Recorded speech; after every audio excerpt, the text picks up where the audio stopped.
ጤና ይስጥልን እንደምን አላችሁ የተወደዳችሁ። ዛሬ ዕለተ ሰኞ ነው። ማንቸስተር ዩናይትድ በኦልድ ትራፎርድ ከብሬንትፎርድ ጋር የሚያደርገው ጨዋታ የበለጠ ወደ አውሮፓ ቻምፒየንስ ሊግ እግር ኳስ የሚቀርብበት አስፈላጊ ጨዋታ ነው። ትናንትና ቼልሲ ተጫውቶ ነበረ፣ በዌምብሌ ስቴዲየም አሸንፏል። እነዚህ ጨዋታዎች ላይ ጥቂት ነጥቦችን እያነሳን እንቆያለን። ከዛ ውጪ ግን በርከት ያሉ ዝውውሮችን እናነሳለን።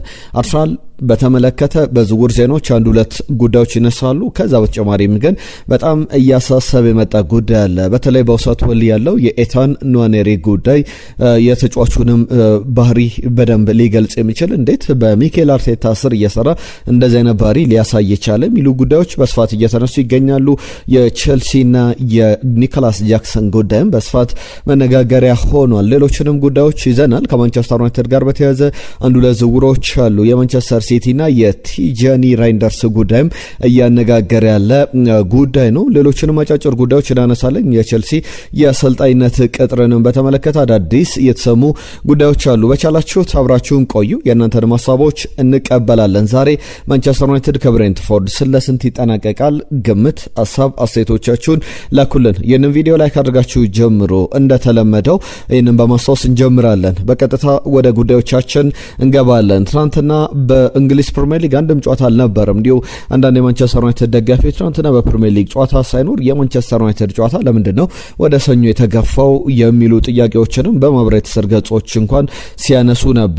ትናንት አንድ የእንግሊዝ እግር ኳስ ላይ ከነበሩ ጨዋታዎች መካከል የቼልሲና የሌድስ ዩናይትድ የዌምብሌ ስቴዲየም መርሃ ግብር ነበር። በዚህ ጨዋታ ላይ ቼልሲ በአዲሱ ጊዜያዊ አሰልጣኝ ባለፈው ኤንዞ ማሬስካ ሲሰናበት በጊዜያዊነት ቡድኑን ሲመራ ነበር ካሩም ማክፋርለን ትናንትና ቡድኑን ይዞ ድል አስመዝግቧል። ባለፉት ጊዜያት ላይ ለምሳሌ ከማንቸስተር ሲቲ ጋር ጭምር ባቸው ውጤት ያጠናቀቀበት ጨዋታ እናስታውሳለን። ዘንድሮ ሊድስ ዩናይትድ ቼልሲን አንደኛውን አሸንፏል፣ አንደኛውን ባቸው ውጤት ነው ያጠናቀቀውና በጣም ጥሩ ተፎካካሪ ነው የቀረበበት ነው። ሊድስ ዩናይትድ በተለይ ከቼልሲ ጋር፣ ከሊቨርፑል ጋር፣ ከማንቸስተር ሲቲ ጋር ያደረጋቸውን ጨዋታዎች ተመልክተናል። እንዲሁ አርሰናል ዘንድሮ በጣም ፍጹም የበላይነት ሊድስ ላይ በመውሰድ 9 ግቦችን አስቆጥሯል በሁለት ጨዋታዎች በፕሪሚየር ሊጉ ላይ። ትናንትና ግን ቼልሲ በኤንዞ ፈርናንዴዝ የ3ኛ ደቂቃ ግብ በጣም የሚገርም አቋቋሙ የሚገርም ነበር። አጨራረሱ በአጥቂ ቦታ ላይ በ9 ቁጥር ቦታ ላይ የተገኘበት ነበር። በግንባሩ ጥሩ ኳስ አስቆጥሮ ጨዋታውን 1-0 ቼልሲ ያሸንፏል። ሮበርት ሳንቼዝ ግብ ጠባቂው ጥሩ ኳሶችን ሲያድን ተመልክተናል። በዚህም ቼልሲ ወደ ፍጻሜው ያለፈበትን በጣም ጥሩ ውጤት አስመዝግቧል። አንዳንድ ነጥቦችን እናንሳ። ቼልሲ በቅርብ ጊዜያት ላይ የነበረውን ውጣ ውረድ የነበረውን የቼልሲ ቡድን ምስቅልቅል በተደጋጋሚ በየቀኑ ስለ ቼልሲ ቡድኖች አንስተናል። ለዚህ ምስቅልቅል ምክንያት ከነበሩ ተጫዋቾች መካከል አንደኛው ኤንዞ ፈርናንዴዝ ነው። በተሰናባቸው አሰልጣኝ ሊያም ሮዜነር እስከ መታገድ ደርሶ ነበረ። በክለቡ በኩል የሁለት ጨዋታዎች መታገድ ብቻ አይደለም። በተለይ ሪያል ማድሪድን በተመለከተ የሰጠው አስተያየት ስለ ኤንዞ ማሬስካ መሰናበትም የነበረውን የራሱን ኦፒኒየን የራሱን ሀሳብ መናገሩን ተከትሎ በተለይ በብዙሃን መገናኛዎች ላይ ወጥቶ የሚጠበቅ ሀሳብ አልነበረም። ከኤንዞ ፈርናንዴዝ ጋር በተያያዘ ብዙ ውዝግቦች ተነስተው እንደነበረ ይታወቃል። ዌምብሌ ላይ ግን ምርጡ ተጫዋች የጨዋታውን ኮከብ ተብሎ የተመረጠው ራሱ ኤንዞ ፈርናንዴዝ ነው። አርጀንቲናዊ ተጫዋች እንግዲህ ሊያም ሮዜነር ከተሰናበቱ ከ4 ቀናት በኋላ በሚገርም ብቃት ተመልሷል። የአጋጣሚ ጉዳይ ነው ወይስ ደግሞ ተጫዋቹ በዚህ ያክል ደረጃ እንግዲህ ትልቅ መነሳሻት አሳይቶ ነው የሚነሱ ጥያቄዎች አሉ። 23ኛው ደቂቃ ላይ ብቸኛውን ግብ አስቆጥሯል። ቼልሲ ወደ ፍጻሜው አልፏል። ከማንቸስተር ሲቲ ጋር ሜይ 16 ላይ የሚያደርጉት ጨዋታ አለ። በኤፍኤ ካፕ ፋይናል ለመጨረሻ ጊዜ ቼልሲ ዋንጫውን የበላው 2018 ላይ ኤዲን ሃዛርድ በፍጹም ቅጣት ምት ማንቸስተር ዩናይትድ ላይ ያስቆጠራት ግብ ነበረች። ከሰሞኑም ስለዚህ ጨዋታ ስናነሳ ነበር። በወቅቱ አንቶኒዮ ኮንቴ በቡድኑ ውስጥ የነበሩ ሂደቶችን አጠቃላይ በተለይ እኔ ተጫዋቾች ደስተኛ እንዲሆኑ አይደለም ውጤት እንዲመጣ ነው የምፈልገው ብሎ ዋናው ነገር ከተጫዋቾች ፓወር ይልቅ ያሰልጣኙን ፓወር ያየንበት ጨዋታ ነው ያየንበት የውድድር ዓመት ነው ብለን ስለ ቼልሲ ስናነሳ ነበረ። ለሁሉም ቼልሲ ያሸንፏል። በትናንትናው ጨዋታ ላይ በዌምብሌ ቶማስ ቱዌል ተገኝተው ነበር የእንግሊዝ ብሔራዊ ቡድን አሰልጣኝ። ነገር ግን አስገራሚው ነገር ከሳቸው በቅርብ ርቀት ላይ የብሉኮ ባለቤቶች መካከል አንደኛው በህዳድ ኤግባህሊ አብረዋቸው የቼልሲ ኮኦነር አብረዋቸው በጋራ ከሷቸው አንድ ወንበር አልፈው ቆጭ ብለው እንግዲህ ጨዋታውን ሲከታተሉ ነበር። አነጋጋሪ ነበረ። ቼልሲ ከማርች 8 ጀምሮ አንድ ጨዋታ ነበር ያሸነፈው፣ እሱም በፖርት ቫሌን በኤፍኤ ካፕ ነበረ። ከዛ ውጪ በማንቸስተር ዩናይትድ፣ በማንቸስተር ሲቲ፣ በብራይተን፣ በኒውካስል ዩናይትድ፣ በፓሪስ ሰን ጀርመን 2 ጊዜ የተሸነፈባቸው ጨዋታዎች ይጠቀሳሉ። ፖርት ቫሌን ብቻ 7-0 አሁንም ዳግም ኤፍኤ ካፕ ላይ ነው ያሸነፈው። ትናንትና ሊድስ ዩናይትድን ማሸነፍ ችሏል። በዛ ከማርች 8 ጀምሮ ደግሞ በተቃራኒ ሊድስን ብንመለከት አልተሸነፈም ነበረ። 3 አሸንፏል፣ 3ቱን ባቻ ውጤት። አንደኛው ደግሞ በፍጹም ቅጣት ምት ዌስትሃምን በኤፍኤ ካፕ ወደዚህኛው ዙር ሲያልፍ ያሸነፈበት ጨዋታ የሚታወስ ነው። ከቼልሲ ጋር በተያዘ ለመጨረሻ ጊዜ ማንቸስተር ሲቲን ያሸነፈው እንደምታስታውሱት በአውሮፓ ቻምፒየንስ ሊግ ፋይናል ነው። ከዛ በኋላ 10 ጨዋታዎችን ሲቲ ያሸንፏል፣ ወይም 10 ጨዋታዎች ላይ ቼልሲ ተሸንፏል። በሶስቱ ያቻ ውጤት የተመዘገበበት ጉዞ የሚታወስ ነው። ለሁሉም ለቼልሲ በጣም ወሳኝ ድል የተመዘገበበት ነበረ። 1-0 ሆነ ውጤት። ኤንዞ ፈርናንዴዝ፣ ጃኦ ፔድሮ ጥሩ ተንቀሳቅሷል። ኮል ፓልመር ተቀይሮ የገባበት ጨዋታ ነበረ። ዛሬ የሚደረጉ ጨዋታዎች አሉ። ትናንትና ግን ኤሲ ሚላን ከዩቬንቱስ፣ በጣሊያን ሴሪያ እንዲሁም ቶሪኖ ከኢንተር ሚላን ባቻ ውጤት የተጠናቀቁ ጨዋታዎች ናቸው። 0-0 እና 2-2 ጨዋታዎቹ ሲጠናቀቁ ተመልክተናል። ሴቪያ በቅርብ ጊዜያት ላይ የዩሮፓ ሊግ ባለተአምረኛ ቡድን የሚባለው ሴቪያ ትናንትና በኦሳሱና ተሸንፏል። የሴቪያን ውጤት ያነሳ ነው ለ1 ነው የተሸነፈው። አሁን ወራጅ ቀጠና 18ኛ ደረጃ ላይ ይገኛል። 34 ነጥቦችን ሰብስቦ በጣም የሚያስገርም ነው። በተለይ ከወራጅ ቀጠና ካሉ ቡድኖች በ1 ነጥብ በ2 ነጥብ ርቆ ነው ከላይ ከሱ ከነ ማዮርካ ከነ ዲፖርቲቮ አላቬስ ዝቅ ብሎ የተቀመጠው። ነገር ግን ለሴቪያ ከሊጉ ላይ የሚወርድ ከሆነ በእንግሊዝ ፕሪሚየር ሊግ ቶትናምን እየተመለከተ እንገኛለን። ተመሳሳይ ሁኔታ ውስጥ የሚገኝ ቡድን ነው። ሴቪያም በተመሳሳይ ያንን ነገር እያሳየ ይገኛል። ችግር ውስጥ ያለ ቡድን እንደሆነ መናገር ይቻላል። ለሁሉም ትናንትና ከነበሩ ጨዋታዎች መካከል ኦሎምፒክ ደ ማርሴይ ያከናወነው መርሃ ግብር ነበር ከኒስ ጋር። ሆይሉን የቀድሞ የቶትናም አማካኝ ግብ አስቆጥሯል 66ኛው ደቂቃ ላይ። ኤሌዋይ ደግሞ 88ኛው ደቂቃ ላይ አቻ አደረጋቸው። በዚህ ጨዋታ ላይ ኤታን ንዋኔሪ ተቀያሪ ወንበር ላይ ነበረ። እሱ ብቻ አልነበረም።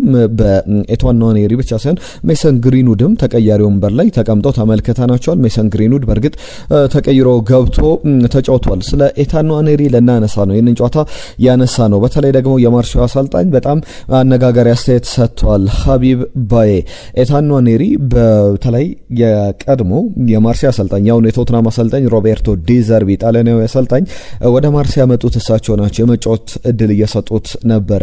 ነገር ግን ሀቢብ ባዬ በመጡበት ጊዜ ላይ ይቸገራል ሲባል ነበር። አንዳንዶች እንዲሁ ቀረብ ብለው አይቸገርም፣ ሀቢብ ባዬ ጥሩ እንግሊዝኛ ተናጋሪ ነው፣ ጥሩ እድሎችን ይሰጡታል፣ አሁንም ቢሆን የመጨረሻ ቀናቱን የውድድር ዓመት ወራቶቹን በኦሎምፒክ ደ ማርሴይ ጥሩ ያሳልፋል ሲባል ነበር። ነገር ግን እንደዛ አልቀጠለም። ብዙ እየተጫወተ አይደለም። ትናንትና ካልተጫወተባቸው ጨዋታዎች መካከል አንዱ ነውና ሀቢብ ባዬ ኤታን ንዋኔሪን በተመለከተ ተጠይቆ ነበር ለምን አልተጫወተም በሚል። ሁሉ ጊዜ ዴይ ቱ ዴይ ኮሚትመንት ተነሳሽነት፣ ቁርጠኝነት ያስፈልጋል። የተለያዩ ነገሮች ቢኖሩም ለምሳሌ ማርሴይ በጣም በከባድ ጉዳቶች እየተቸገረ ይገኛል። በስታድ ኦሬንጅ ቬሎድሮም በነበረው ጨዋታ ላይ 19 ዓመቱ እንግሊዛዊ ተጫዋች እድል አልተሰጠውም። ያንን በተመለከተ ከሌኬፕ ጋር የነበራቸው ቆይታ ነበር። አሰልጣኙና እሱ ኳሊቲውን ይታወቃል። በጣም ጥሩ ኳሊቲ ያለው ተጫዋች ነው። ነገር ግን ለኛ የሚፈለገው ነገር ኮሚትመንት እያሳየ ለኛ በሚፈለገው ደረጃ እየሰጠ አይደለም፣ እያገለገለን አይደለም።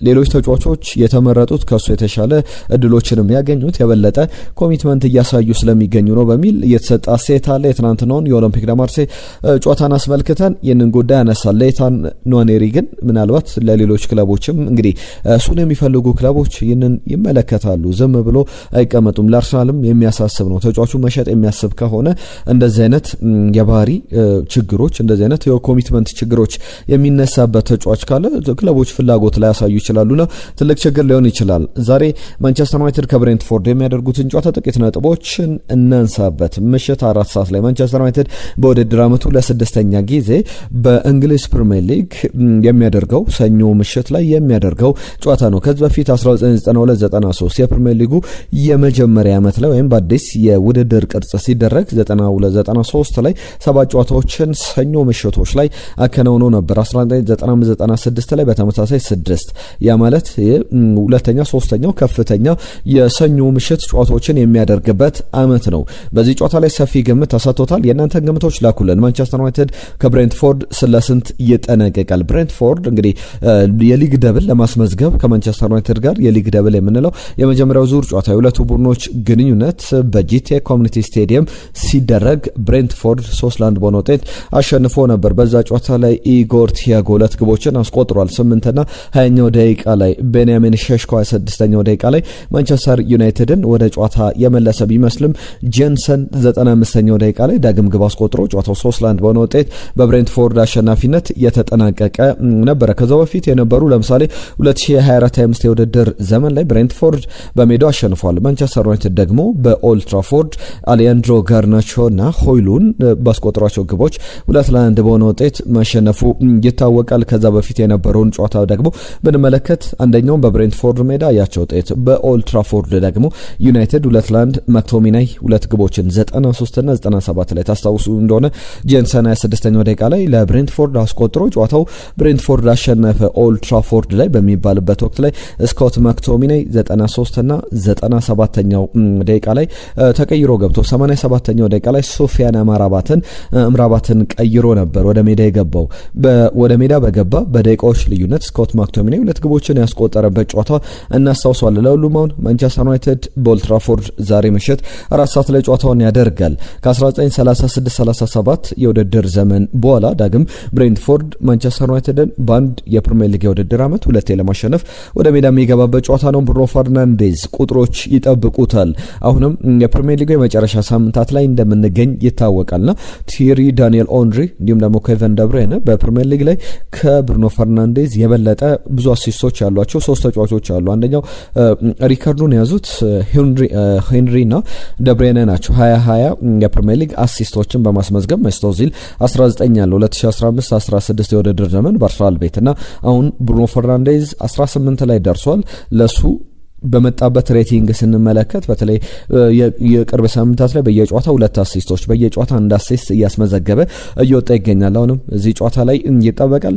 ከማንቸስተር ዩናይትድ ጋር በተያዘ የሚያሳስበው ነገር ቢኖር ግን የብሪያን ምቤሙ በቅርብ ጨዋታዎች ላይ ብዙ ግቦችን እያስቆጠረ አይደለምና ያ በትክክልም ሊያሳስብ የሚገባ ጉዞ ነው። ብሪያን ምቤሙ በማንቸስተር ዩናይትድ ትልቅ ኃላፊነት ተሰጥቶት እንግዲህ እንቅስቃሴዎቹ በአቋም ደረጃ የብሪያን ምቤሙ እንቅስቃሴ ወርዷል እያልኩ አይደለም። ነገር ግን እንደ አጠቃላይ የካሜሮን ተጫዋች ስንመለከተው የማንቸስተር ዩናይትድ አጠቃላይ ሂደቶች ላይ የግብ ተሳትፎቹ በጣም ጥሩ ነበሩ። ለመጨረሻ ጊዜ አሲስት ያደረገው የብሪያን ምቤሞ አሲስት የኤቨርተን ጨዋታ ላይ ማንቸስተር ዩናይትድ 1-0 ባሸነፈበት ጨዋታ ላይ ቤንያሚን ሼሽኮ ግብ ሲያስቆጥር አሲስት አድርጓል። ከዛ በፊት ግን ግብ ያስቆጠረው ለመጨረሻ ጊዜ ቶትናምን ማንቸስተር ዩናይትድ 2-0 ባሸነፈበት ጨዋታ ላይ ብሩኖ ፈርናንዴዝና ብሪያን ምቤሞ ያስቆጠሩበት ነው። ከዛ በኋላ ግብ ያስቆጠረው የቶትናም ጨዋታ ነው። ከቶትናም በኋላ ብንመለከት 8 ጨዋታዎች ተቆጥሯል። ዛሬ እንግዲህ 9ኛ ጨዋታ የሚጠበቅ ነው የሚሆነውና በማንቸስተር ዩናይትድና በዚህ ጨዋታ በብሬንትፎርድ ጨዋታ ላይ ግብ ማስቆጠር ያለበት ይመስላል። ወደ ግብ አስቆጣሪነቱ መመለስ አለበት። የሚያሳስብ ጉዞ ላይ አለ። ለሁሉም ጨዋታው ምሽት 4 ሰዓት ላይ ይደረጋል። አጫጭር ጉዳዮችን እንመለከታለን። የናንተን ሀሳቦች ግን አስቀድሜ ላስተናግድ ጥቂት ነጥቦችን ነው የምናነሳው። ትናንትና ከመጡልን ግምቶች መካከል ወንድማዬ ቸልሲ 2-1 ወንዴነን ያለና አድማጫችን ከደቡብ አፍሪካ 2-1 ያሸንፋል ብሎን ነበር። በትክክል አልገመተም። ሰይፈዲን የኒው አርሰናል ዋንጫውን ሊበላ ነው መሰለኝ ልብ እየመታ ነው ብሏል። ትናንትና በተለይ ስለ አርሰናል ጥቂት ነጥቦችን አንስተናል። ቸልሲ 1-0 ያሸንፋል ብሎ የቸልሲን ውጤት በትክክል ገምቷል። እንግዲህ በዚህ ሰዓት ቸልሲ 3 ነጥብ እንደ ዘንድሮ ኑሮ ተወዶባቸዋል። ጨዋታ ማሸነፍና ያሸንፋል ብዬ ቸልሲን ገምታለሁ ብሎ ጥሩ አገላለጽ አስቀምጧል። የኑሮ ውድነቱን ቸልሲ ምን ያክል እየተቸገረ እንዳለም ያያይዘበት መንገድ እናመሰግናለን። ሰይፈዲን ከነገሌ ቦረና መልካሙ የጻፈልን መልእክት አለ። ስለ ዳኞች አንስቷል። ሁሌም አርሰናል ዳኛ እንደበደለው ነው። ትናንትናም የኬሬሽ ላይ የበረኛ ጥፋት ቢሰራም በቢጫ ካርድ ማለፉ በጣም ይገርማል ብለዋል። የኒውካስል ዩናይትድን ጨዋታ በተመለከተ ነው። ነገር ግን የጥፋት የአርሰናል ተጫዋቾች ቢያጠፉት ቀጥታ ቀይ ካርድ ያሰጥ ነበር ብለዋል። አየነው ሙሉዓለምም ተመሳሳይ ዳኞች ግን አርሰናል ላይ ችግራቸው ምንድነው? ያ ጥፋት የአርሰናል ተጫዋች ቢሰራው ዳኛው ምን አይነት ውሳኔ ይሰጣል ብላችሁ ታስባላችሁ ብለን በቀይ ካርድ የሚያስወጣ ውሳኔ ነው። በእርግጥ የዳኞቹ ስህተት በዛ ጨዋታ ላይ ተመልክተናል። በእርግጥ ቪክቶር ዮኬሬሽ የመጀመሪያው ኒውካስል ዩናይትድ ጨዋታ ላይም ታስታውሱ ከነበረ ፍጹም ቅጣት ምት ተሰጥቶ በቫር የተሻረበት በጣም አነጋጋሪ ጨዋታ አርሰናል 2-1 ቢያሸንፍም ያ ጨዋታ ምናልባት አርሰናል ነጥብ ጥሎበት ቢሆን ኖሮ ከዛ በላይ በጣም የሚያነጋግር ጨዋታ ሆኖ የማይዘነጋ ጨዋታ ይሆን ነበረ።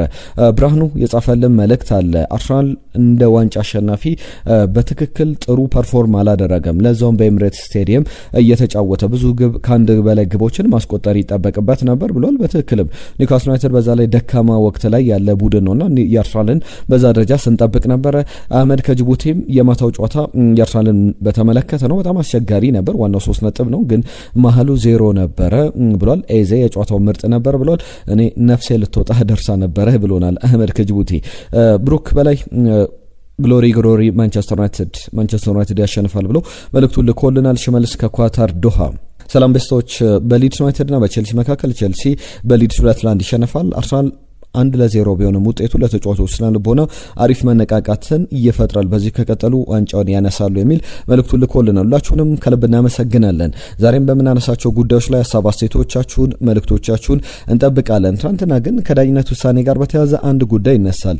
በዚሁ የማንቸስተር ዩናይትድ የዝውውር ጉዳዮችን እያነሳው ቀጥላለሁ። ማንቸስተር ዩናይትድ እና ሊድስ ዩናይትድ ባደረጉት ጨዋታ ላይ ሊሳንድሮ ማርቲኔዝ ዶሚኒክ ካልቨርት ልዊንን ጸጉር ጎትቷል በሚል በቀይ ካርድ መውጣቱ ይታወቃል። ትናንትና ዶሚኒክ ካልቨርት ልዊን የማርክ ኮኩሪያን ጸጉር ከሊሳንድሮ ማርቲኔዝ በበለጠ መንገድ ጎትቶ ነበረ። ነገር ግን በቀይ ካርድ አልወጣም። ማንቸስተር ዩናይትድ በጣም በዳኛ የተበደለበት ቅሬታም ያቀረበበት አጋጣሚ ነበረ። ደብል ስታንዳርድ ይባላል።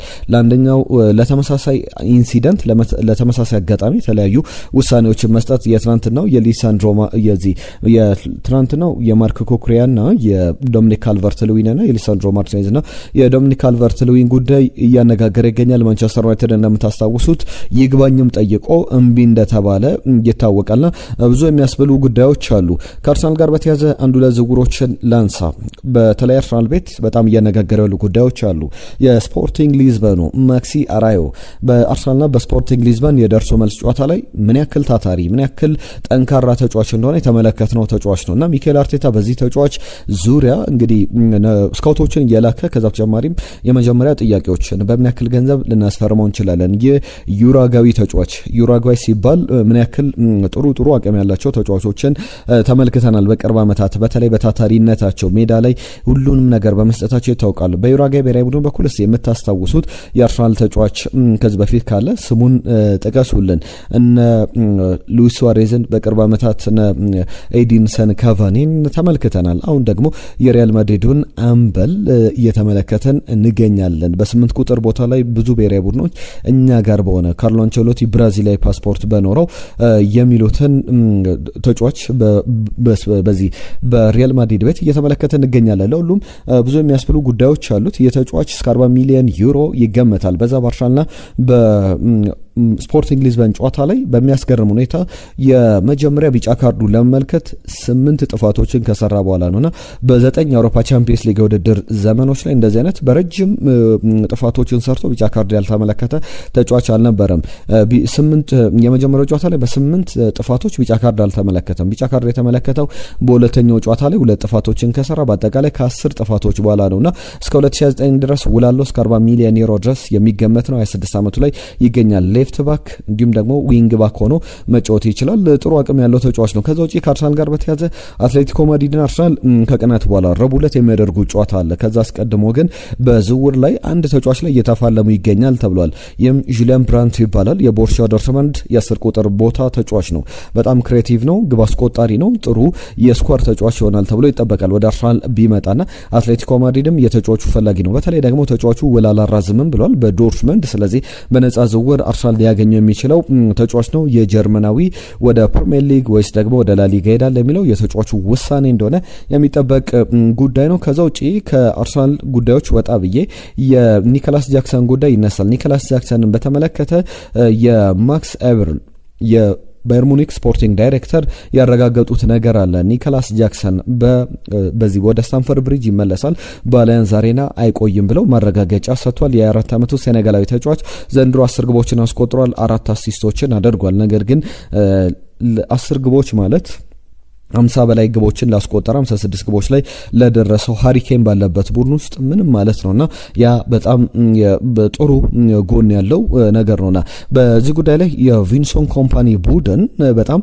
በጥሩ መንገድ ይጠቀምበታል ተብሎ ሲጠበቅ ነበረ። ነገር ግን በ7 የቡንደስሊጋ ግቦችን ብቻ አስቆጥሮ 10 አጠቃላይ ግቦችን አስቆጥሮ ከባየር ሙኒክ ጋር በውድድር ዓመቱ መጨረሻ ይለያያል፣ ወደ ቼልሲ ይመለሳል ተብሎ እየተጠበቀ ይገኛል። የማንቸስተር ዩናይትድ ዝውውሮች አሉ። አንደኛው ዩሊያን ሬንደርሰን ጉዳይ ነው። ከዚህ በፊት ከአርሰናል ጋር ስሙን ስናነሳው ነበረ። ይህ የመስመር ተከላካይ በተለይ በማንቸስተር ዩናይትድ በጥብቅ እየተፈለገ ይገኛል። ዊንግ ባክ ሆኖ መጫወት ይችላል። ኤክረም ኮነር የተባለ ጋዜጠኛ እንደዘገበው ከሆነ ማንቸስተር ዩናይትድ ይህንን የተከላካይ ስፍራ ተጫዋች ሬርሰንን ለማስፈረም ጁሊያን ሬርሰንን በጥብቅ እየፈለገ ይገኛል። ማንቸስተር ዩናይትድ በደንብ ተጫዋቹን ማግኘት ይፈልጋል ተብሏል። ከሰሞኑ ከአርሰናል ጋር ስሙ ሲያዝ የነበረው የአያክስ አምስተርዳም ዊንገር ከሰሞኑም በነበረው ጨዋታ ላይ አክስ 2-0 ሲያሸንፍ የሚገርም አይነት ግብ አስቆጥሯል። 16 የሊግ ግቦችን በኤርዲቪዚ ያስቆጠረ ተጫዋች ነው። በፕሪሚየር ሊግ ክለቦች በአርሰናል፣ በማንቸስተር ዩናይትድ፣ በሌሎችም ክለቦች ቤልጂየማዊ ተጫዋች ሚካ ጎርተ እየተፈለገ ይገኛልና ማንቸስተር ዩናይትድም እዚህ ዝውውር ውስጥ መግባቱን እየተመለከተን እንገኛለን። በቀጣይም የማንቸስተር ዩናይትድ ወይስ ደግሞ አርሰናል ተጫዋች ሊሆን ይችላል። በጣም በጥብቅ ሁለቱም ክለቦች እየፈለጉት ያለ ወጣት ተጫዋች ነው። በተለይ አሁን ይህንን ተጫዋች በጊዜ ማግኘት የሚችሉ ከሆነ ረጅም ጊዜ መጠበቅ ላይኖርባቸው ይችላል። ወይም ትልልቅ ክፍያዎችን ተጫዋቹ ኳሊቲዎቹ ካደጉ በኋላ መክፈል ላይ ይጠበቅባቸው ይችላልና ያ የሚነሳ ጉዳይ ነው።